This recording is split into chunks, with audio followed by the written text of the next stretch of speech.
Hindi na lalabas. Ayun o, ayun o, ayun o. Ayun o. Ayun o, lalaki. Diba? Laki no? Ay, may video. Ayun o, ayun o. There, aso ko yan. O, diba? How many? Eh, ang dami. That's a lot. Wow. Yan na.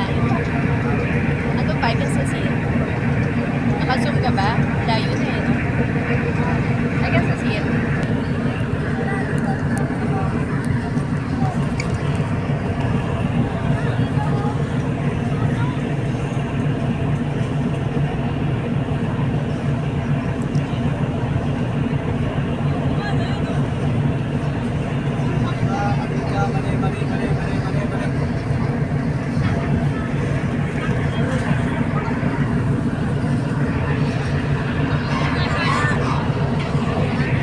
Ano yan?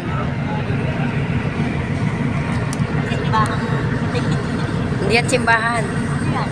Simbahan ba yan?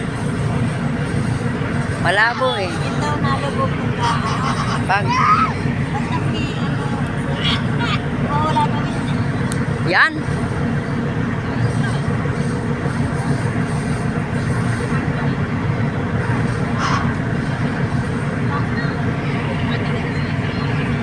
Lumulubog pag. Hindi ko alam kung malaking tubig o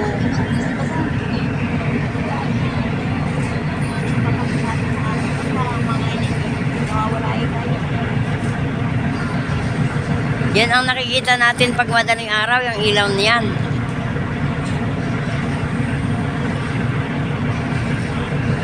Ang bilis oh. Nasaan yung isa? Ah, yung pala. Hiwan no. Yung isa naman, ang layo na. Mabilis din ito, ate. Mabilis din nga ito. Ilang oras lang daw at kaunti ito. Ayan sabi tinanong ko nina yung matanda kaya tinulungan ko eh. Kasi tinatanong ko sa kanya kung alin ang mabilis na mura-mura ng kaunti ang pamasahe. Eh ito daw nga Montenegro. Wala, may mga 2 oras lang mahigit eh kaya. Nanay ko.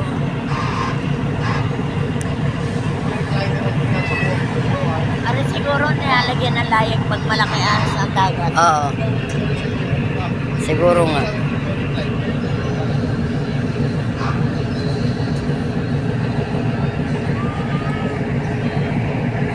Tsaka kakaunti ang tao. At saka yung sasakyan, hindi masyadong madami. Takot na siguro sila. Ayaw na rin siguro nilang i-overload. Samantalang dati ang haba-haba ng barko lahat. Lahat Lahat ng puno. ilalim, puro truck. Ganyan Puno. mga truck.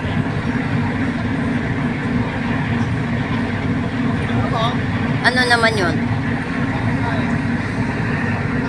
Ito karaysa. Isang yun. Hindi. Dukarayat ka dyan. Yung isang barkong yun. Baka yun sa mga isda. May parang ang liit lang.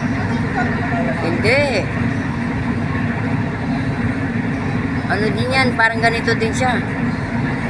Merong ganyang mga sa mga mangingisda. Pero yun, parang hindi nga tayo dadaan sa Isla Verde, no? Yung asawa nila, ay ni Yam Yam. Oh. Kaya yung lingguhan tumuwi. Oh.